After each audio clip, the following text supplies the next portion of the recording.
Do you think that it enhances your own learning as well? Yes. When you get to share also, you learn twice. Yes, when you get to share, you learn twice. No? The other thing is we would like to give the chance to other people to be able to share, even when they're still small. Because at the time when we started organizing this, Synergy did not have a lot of executives. And so, naalala ko, kami lang ni Dennis yata yung executive dati. Parang gold, lapis, gano'n. Pagkatapos lahat sila, ruby, emerald, diamond, ganyan. Ang laki-laki ng team. Naalala ko pa, we were in RCBC. And then, afterwards, we would tell everybody, and we would go to the cafeteria, and people would just gather around and would sit on the floor. Ganyan na kami nakaka-excited mag-share. Because we firmly believe that it's really not about the status that you have right now, but it's about your inner dream and really your intention. And I totally believe that. I don't judge people by whatever the results are right now. I've always done this, and then sabi si Jovi kasi is galing talaga yan sa network marketing na direct selling. Yan talaga mas magaling mag-sale sa akin yan. Kasi pag yan nagbenta dati, yung kwarto, lahat kayo, hindi ka pwede lumabas ang hindi mo bili. Ganun klase sila. Okay? But her experience was different because she worked so hard for the company, she topped the company, and then suddenly, overnight, the boss just said, no more distributors. Lahat ng tao niya nawala and from ground zero. Would you like that? Fortunately, New Skin is not such a company. No? So that's the reason why we're very fortunate to be here. But I realized one thing. Sabi niya, how did you get all these good people and all that? Sabi ko, hindi naman sila good dati. Good lang ngayon. Dati si Ria, hindi na makarecruit yan eh. Sa totoo lang, sila Erwin was recruiting, sila Ria was not able to recruit. Magaling na siya magbenta, pero one thing about that girl, she just, alam mo kung anong ganda ni Ria ngayon, at the time when she was new in the business, she would stop traffic. No kidding. We were at Trafalgar before. Sabi ng driver ko, sir, sino yung babaeng dumating? Minto yung Oo. But she would take the public transport from Trafalgar in Makati to go to Fairview every day. Kung ginagin ko yun, sabi ko, hindi ko na kasi alam saan yung Fairview eh. Sabi ko, hatid na kita. Alam mo, after I sent her, nagsisi ako. Never again, over. Layo. Grabe, para ka pupunta ng probinsya, para matagay-tay, di ba?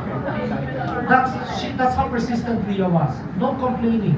Kahit product lang siya, pero magaling siya sa product. Kasi pag nagbenta naman yun, pagka yung mukha niya, parang nakita ko one time, parang masama yung mukha niya. Sabi ko, bakit? Hindi ka nakabenta? Nakabenta. Sabi ko, bakit? 15,000 lang. Kasi sanay siya na magbenta siya 50,000 and more, no? Sa akin lang, napalunok ako, sabi ko 15,000, masaya na ako nun na. Kasi isang set na yun ng facelift, na may cleanse tone, moisturize, ganyan, di ba? Eh dati, di ba mga cleanser lang sa New Skin? Hindi ako magaling magbenta ng skincare. Kaya masaya na kami nun, isang set na yun. Tapos siya, hindi siya masaya.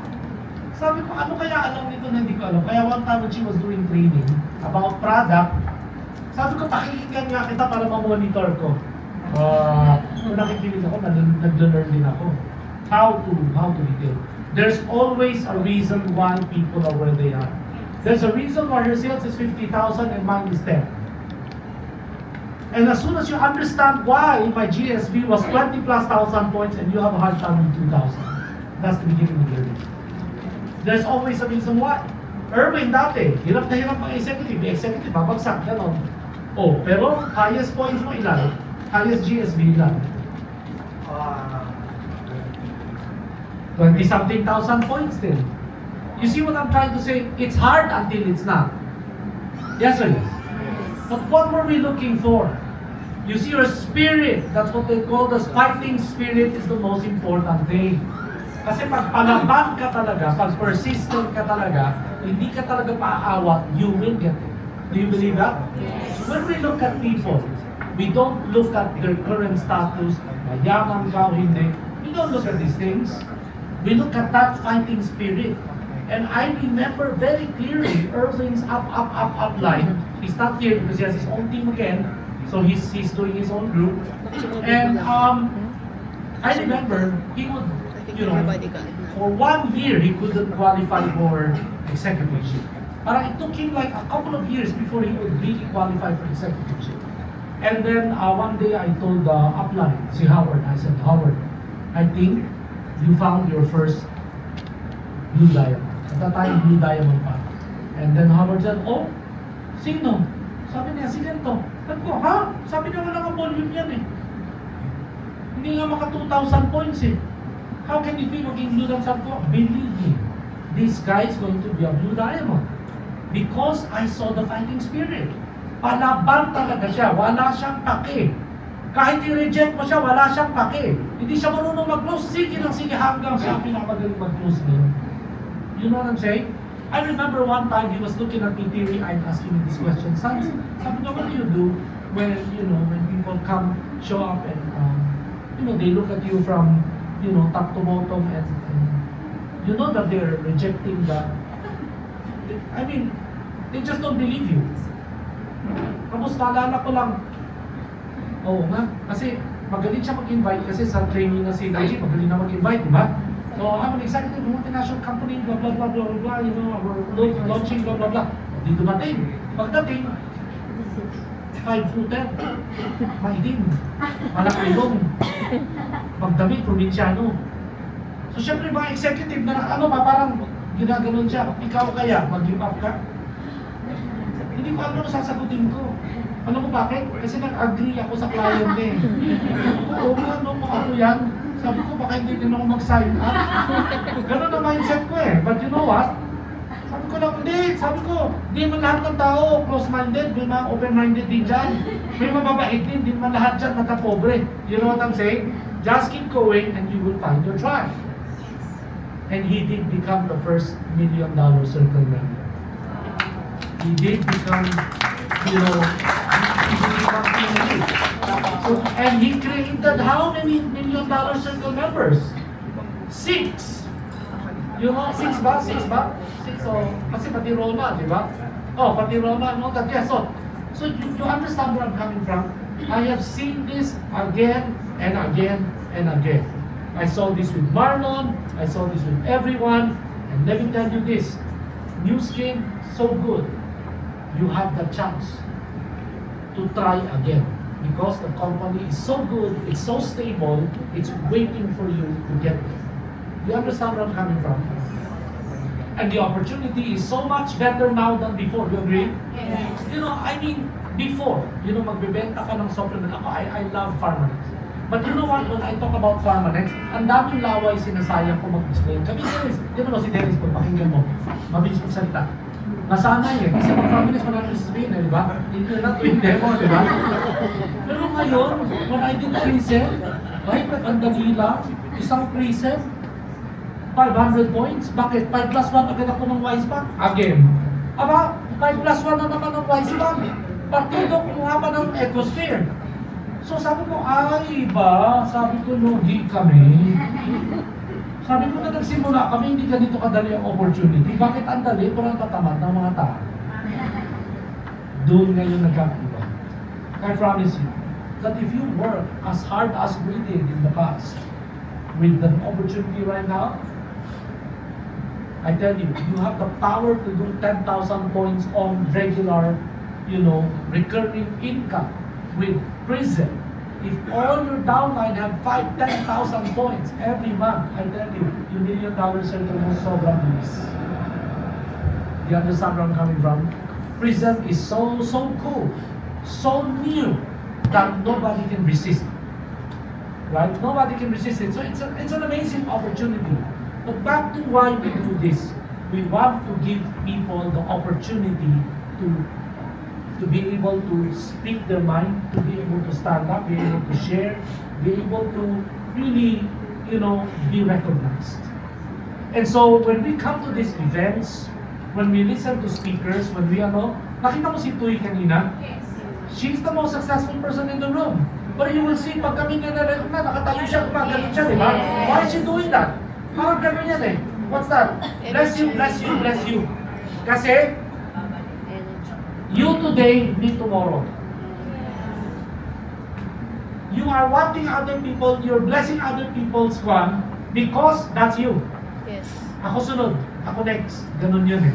You understand?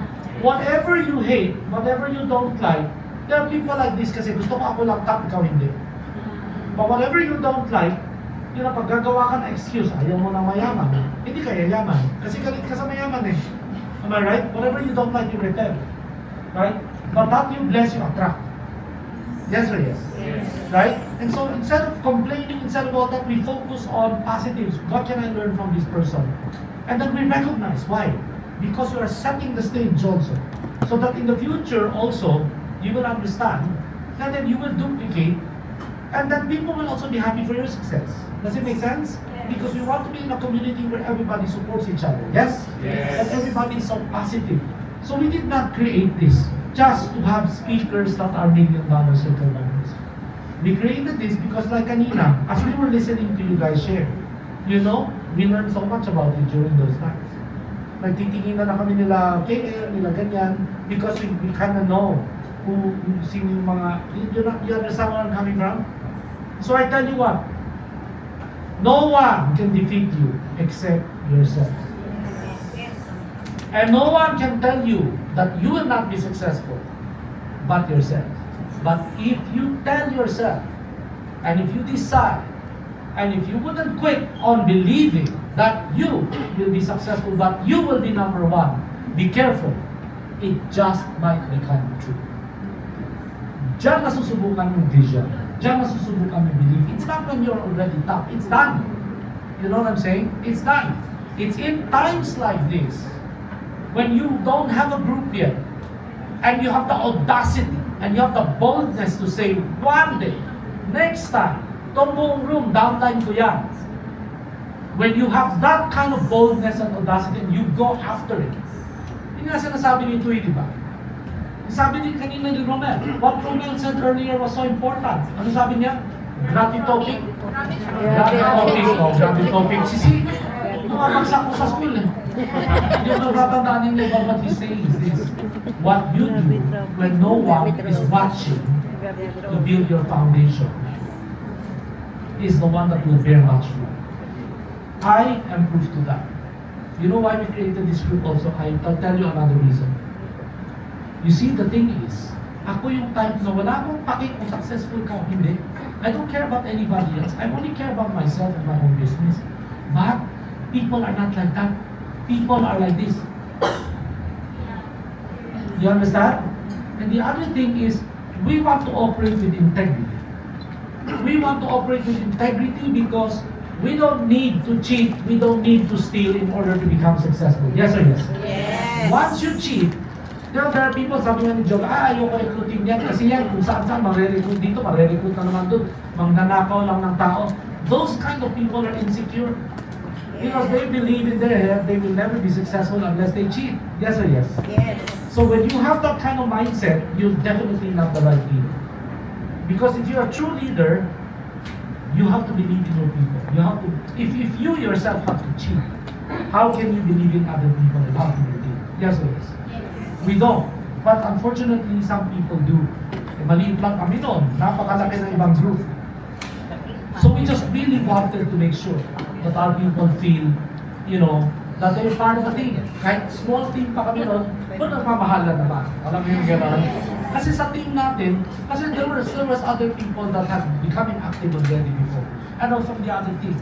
And they would tell us, you know, big difference. When we're part of this team, we feel warm. We feel we're part of a family. Pero pag doon, parang puro business lang talaga. Parang it's very cold. Tapos pagka hindi ka na successful, pagka hindi ka na kahit na ano mo, they're very cold to you. Parang gano'n ka. And we've always maintained that. We don't care whether you're not yet successful right now. Because the word is not yet. Because I'm 100% certain that because of New Skin System, not because of us, because of the product, because of New Skin System, as long as you persist, you will get it. I'm 100% Yes. certain about it. Yes? You believe? Yes. Yeah? Okay? So, who here in the room believes that they will become team elite? Raise your hand. Yes. Okay? Remember that. Yeah? A made-up mind. Nothing can stop a made-up mind. Yes? Yes. Okay. Thank you, Raymond.